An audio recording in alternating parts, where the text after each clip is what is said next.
नमस्कार दोस्तों, स्वागत है आपका है प्लेटफ़ॉर्म में। बहुत लोगों का मैसेज आया कि सर मराठी तो समझ आ रही लेकिन हिंदी वालों का क्या? इसलिए अपन थोड़ा बहुत हिंदी और मराठी मिक्स रहेंगे जिससे हिंदी वाले बच्चों को प्रॉब्लम नहीं होना चाहिए। ठीक है बच्चों? तो आज जैसे कि अपनी अपनी जो ब्लूप्रिंट है वो उसका सीरीज़ जो चल रही थी उसमें अपन ने रचना और संहिता की जो भी सब्जेक्ट है उनकी ब्लूप्रिंट अपन ने कंप्लीट की। बहुत बच्चों के मैसेज आ रहे हैं फिर भी कि सर ये ब्लूप्रिंट सफिशिएंट है क्या? मैं कहता हूँ जितना ब्लूप्रिंट में मैं दे रहा हूँ उतना भी अगर आपने कर लिया तो अच्छे मार्क्स से आप पास हो सकते हैं। ठीक है? अभी मैं आज आपको क्रिया शरीर की पेपर 1 की ब्लूप्रिंट आपको एनालिसिस करके दूँगा। इसमें जो भी मैं पॉइंट बता रहा हूँ उतने भी अगर आपने अच्छे से ढंग से किए लिए और इसके श्लोक आपने कर लिए। देखो बच्चों श्लोक का सीन कैसा है अभी इन टाइम पे डेढ़ 2 महीने में श्लोक ज़्यादा से ज़्यादा करने में दिक्कत आती होगी। लेकिन जो भी श्लोक इम्पोर्टेंट है जैसे त्रिदोष के श्लोक हो गए, उनके फिर धातु के श्लोक हो गए, मल के श्लोक हो गए, बेसिक श्लोक, ठीक है? जितने हो सके बेसिक श्लोक कर लो क्योंकि बेसिक श्लोक से क्या होता है जब भी आप लिखते हो, एग्ज़ामिनर पे डायरेक्टली आपका इंप्रेशन बढ़ता है। ठीक है बच्चों? मतलब श्लोक इम्पोर्टेंट श्लोक करने हैं, सबसे इम्पोर्टेंट श्लोक। मैं बताऊँगा आपको कौन से श्लोक करने हैं क्वेश्चन के थ्रू और जो मैं ब्लूप्रिंट में बता रहा हूँ कि ये इम्पोर्टेंट पॉइंट है, ये इम्पोर्टेंट पॉइंट है, तो इसके श्लोक इम्पोर्टेंट है। ठीक है बच्चों? तो आज अपन बगेंगे क्रिया शरीर का पेपर 1, ठीक है? क्रिया शरीर के पेपर 1 में देखो, आपके जो एसएक्यू, एलक्यू फॉर्मेट है, मैं डायरेक्टली बता रहा हूँ, पहला एसएक्यू कौन से चैप्टर में आने वाला है, सेकंड एलक्यू कौन से चैप्टर में आने वाला है, फर्स्ट ये 8 एसएक्यू एंड 4 एलक्यू, ऐसे 12 क्वेश्चंस डायरेक्टली मैं बता रहा हूँ कौन से चैप्टर से आ रहे हैं। लगभग 80 मार्क का वेटेज मैं आपको एनालिसिस करके दे रहा हूँ बच्चों, ठीक है? पहला ही एसक्यू देखो क्रिया शरीर का पेपर 1 का पहला एसक्यू है। पहला शरीर आप सॉरी पहला जो एसक्यू है वो आने वाला है आपको 3 चैप्टर से। जो चैप्टर है उसका नाम है शरीर, दूसरा है त्रिदोष और तीसरा है आयुर्वेदाचे मूलभूत तत्वे। आयुर्वेद के मूलभूत तत्वे, ठीक है? एसक्यू में पहला चैप्टर जो देखो शरीर उसमें इंपॉर्टेंट पॉइंट देखो, उसकी निरुक्ति हो गई, उसकी व्याख्या हो गई और वो व्याख्या भी देखो चरक के अनुसार करनी है, सुश्रुत के अनुसार व्याख्या करनी है शरीर की, ठीक है? समयोग वायत्व मतलब क्या उसकी डिफाइन, ठीक है? और शरीर के पर्यायी शब्द यही इंपॉर्टेंट है उसमें उस चैप्टर में, ठीक है? त्रिदोष, त्रिदोष में देखो आपको ऋतु दोष पंचमहाभूत संबंध 2024 की समर के यूनिवर्सिटी में क्वेश्चन पूछा गया है ऋतु दोष षड्रस संबंध, ठीक है? पंचमहाभूत का संबंध, उसमें फिर ऋतु षड्रस संबंध है अलग से। दोष गति क्या है, दोष गति मतलब क्या होता है, दोष धातु आश्रय आश्रय संबंध, ये बहुत जगह आ चुका है दोष धातु का आश्रय आश्रय संबंध। एक ही जगह अच्छे से कर लो, कौन से भी क्रिया में कर लो, संहिता में कर लो, एक ही जगह अच्छे से कर लो, बाकी जगह बहुत जगह आपको काम आ जाएगा, ठीक है? ये हो गया त्रिदोष।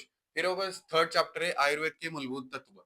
उसमें देखो इंपॉर्टेंट पॉइंट क्या दिया है, आयु एंड आयुर्वेद की व्याख्या और प्रयोजन। आयुर्वेद की व्याख्या और प्रयोजन और आयु की व्याख्या, ठीक है?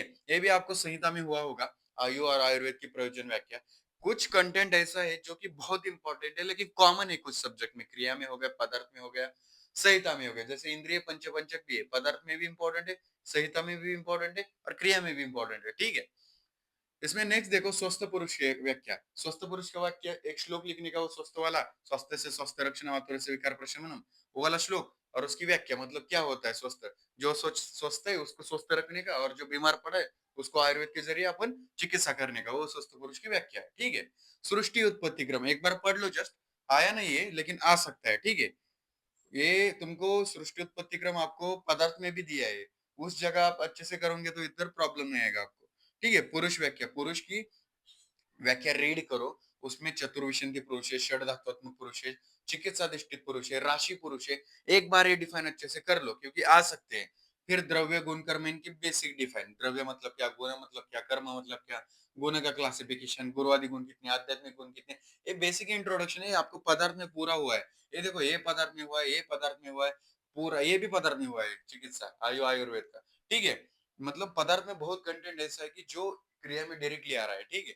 मैं जितना बता रहा हूँ उतना कर लो, आपका पेपर आराम से पास हो सकते हैं और आप अच्छे मार्क्स से बोल रहा हूँ मैं। क्वेश्चन 2 है, क्वेश्चन 2 जो एमसीक्यू हो आने वाला है आपको दोस्तों, वो आएगा आपको दोष के रिलेटेड।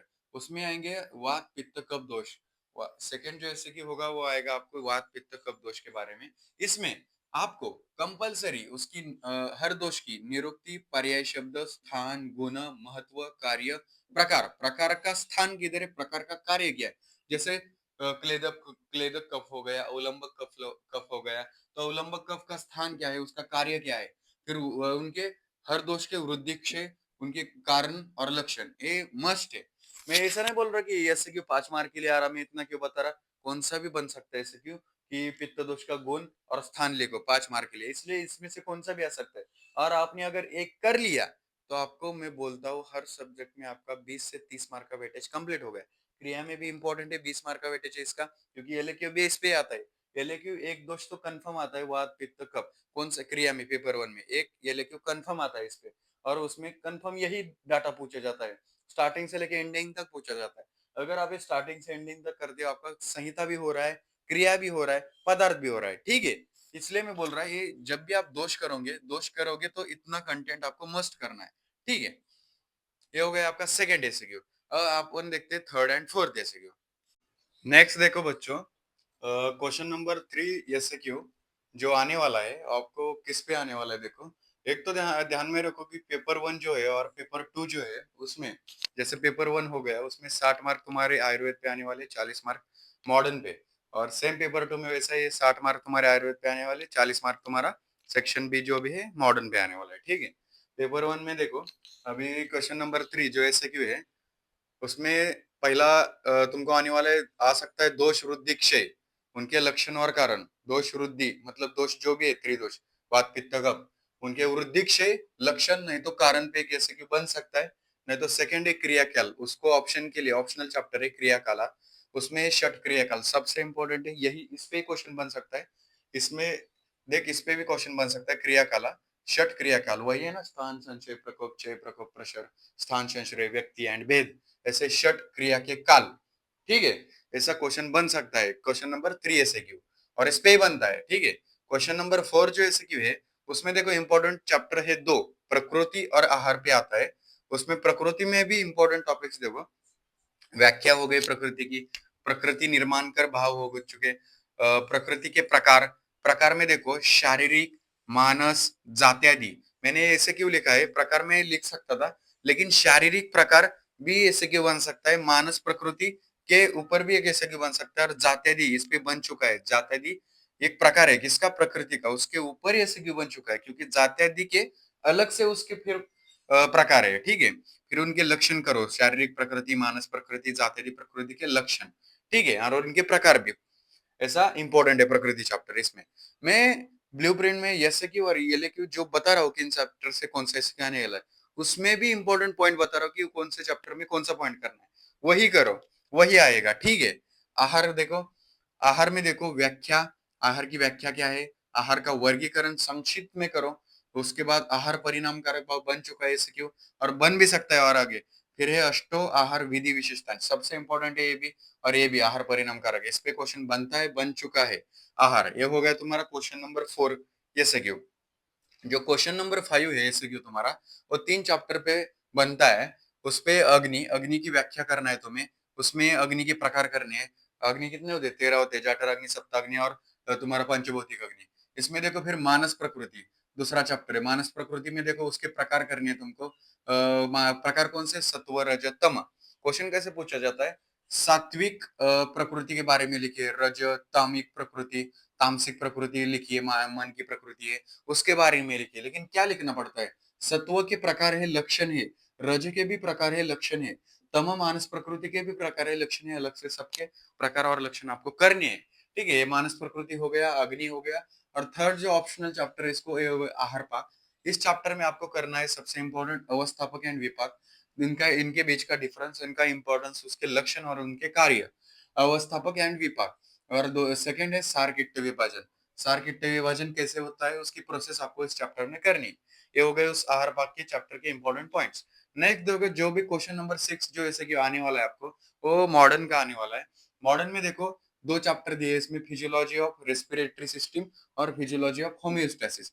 बच्चों मैं जैसे कि लास्ट टाइम दोनों भी सीरीज में कहा है मैंने, जब भी मैं एलक्यू दूंगा उसमें डायरेक्टली बोलूंगा फर्स्ट क्वेश्चन इस चैप्टर में से आने वाला है, तब उस चैप्टर के इंपॉर्टेंट पॉइंट्स मैंने पहले ही जैसे कि मैं कंप्लीट कर चुके हैं, ठीक है। तो बच्चों फिजियोलॉजी ऑफ रेस्पिरेटरी सिस्टम में देखो सबसे इंपॉर्टेंट पॉइंट है रेस्पिरेटरी सिस्टम की डेफिनेशन, रेस्पिरेटरी सिस्टम के टाइप्स एंड इस देयर फंक्शन, अ, उसका मैकेनिज्म कैसा है, रेस्पिरेटरी मैकेनिज्म क्या है उसका, फिर उसका इंस्पिरेशन एक्सपिरेशन डिफरेंस, इंस्पिरेशन क्या होता है, एक्सपिरेशन क्या होता है, exchange of gases and transport of gases, इस पे भी ऐसे क्यों बन सकता है, लंग वॉल्यूम्स एंड कैपेसिटीज बन चुका है क्वेश्चन, आई थिंक 2024 के समर के यूनिवर्सिटी में क्वेश्चन पूछा गया था लंग वॉल्यूम्स पे। फिर इंपॉर्टेंट डिसीजेस है हाइपोक्सिया, एस्पाइजिया, डिस्पेनिया, ये सबसे इंपॉर्टेंट डिसीज है, ये ध्यान में रखो, हाइपोक्सिया क्या होता है, एस्पाइजिया क्या होता है, डिस्पेनिया क्या होता है। बच्चों, कहीं कभार अपन ये नीट के टाइम पे पढ़ा हुआ होता है, अगर क्वेश्चन बन भी गया तो अपने मन से लिख सकते हैं, क्वेश्चन छोड़ना नहीं है। क्रिया में क्या होता है, आप अगर अपने मन से भी लिखो, क्योंकि ये नीट के जर्नी के टाइम पे आपने बहुत बायोलॉजी में पढ़ा है, respiration, transport, exchange of gases, lung volumes, आप लिखने की अगर ट्राई भी करते हो तो आपको मार्क मिलते हैं, लेकिन क्वेश्चन छोड़ना नहीं पड़ता है, छोड़ना नहीं चाहिए, ठीक है। और सेकंड ऑप्शनल चैप्टर है इसको, क्वेश्चन नंबर 6 एसक्यू के लिए, होम्योस्टैसिस, उसमें डेफिनेशन इंपॉर्टेंट है होम्योस्टैसिस की, उसके एग्जांपल इंपॉर्टेंट है, उसका मैकेनिज्म इंपॉर्टेंट है, उसमें positive feedback negative feedback mechanism है होम्योस्टैसिस का, और उनके एग्जांपल, पॉजिटिव फीडबैक के नेगेटिव फीडबैक के एग्जांपल। ये एलएक्यू में भी है चैप्टर, तब मैं बताऊंगा कि इसमें ये एलएक्यू आता है होम्योस्टैसिस, तब आपको ये पॉइंट ऑलरेडी बताया है मैंने कि इस चैप्टर में पॉइंट इंपॉर्टेंट है, तब याद रखो। और जो भी आपको अगर पीडीएफ चाहिए इसकी, जो भी मैं व्हाइट बोर्ड पे लिख रहा हूँ अपने टेलीग्राम पे अपन डाल रहे हैं, ठीक है, नहीं तो अपने व्हाट्सएप ग्रुप पे, तो ज्वाइन करो अपना टेलीग्राम चैनल। पॉजिटिव फीडबैक और नेगेटिव फीडबैक होम्योस्टैसिस में सबसे इंपॉर्टेंट है, और उनके एग्जांपल। ये हो गया अपन अपन का क्वेश्चन नंबर 6 का एसक्यू। अब देखते हैं अपन question number 7 and question number 8 SQ.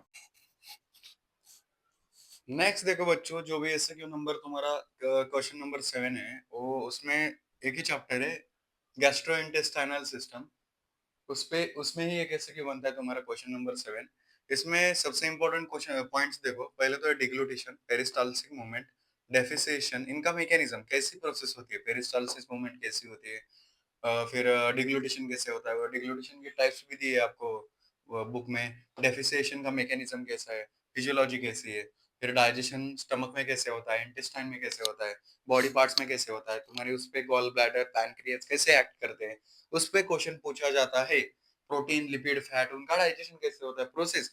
Physiology मतलब नाम में ही फिजियोलॉजी, एनाटॉमी में आप सीखते हैं कि पार्ट्स की रचना कैसी है, ठीक है, और फिजियोलॉजी में आप सीखते हैं कि उसकी प्रोसेस कैसी है, उसका मैकेनिज्म कैसा है।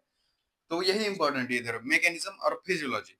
लिवर का फंक्शन क्या है, देखो वही फिर आ रहा है रिपीट, लिवर का फंक्शन, फिर प्रोटीन, विटामिन, फैट, उनके टाइप्स एंड फंक्शन, ये इंपॉर्टेंट है सबसे, प्रोटीन, विटामिन, फैट।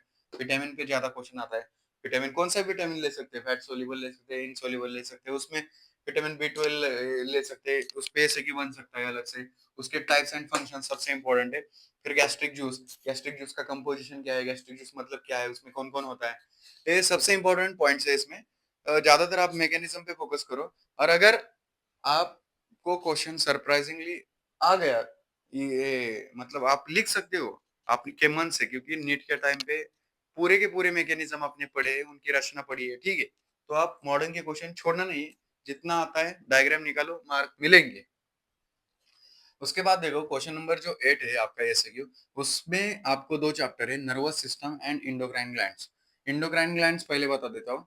उसमें देखो ऑल ग्लैंड्स, मतलब ऐसा मैंने क्यों लिखा है कि जो आपको मैंने रचना शरीर के ब्लूप्रिंट के टाइम पे जो ग्लैंड्स बताए थे मैंने, वही इधर लिखना है।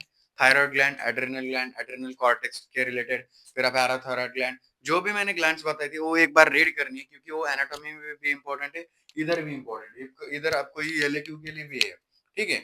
अगर आपने कॉमनली कर लिया तो आपका एनाटॉमी का भी हो जाएगा, क्रिया का भी हो जाएगा। मैं तो बोलता हूँ आप जब पढ़ाई कर रहे हो, जैसे कितने पॉइंट हो गए, दोष का पॉइंट हो गया, जो कि कॉमन है, पदार्थ में कॉमन है, संहिता में आ रहा है, क्रिया में आ रहा है, तो कॉमनली स्टडी कुछ पॉइंट की करो जो कि आपको हाई वेटेजेबल मार्क्स मिला के दे रहे हैं।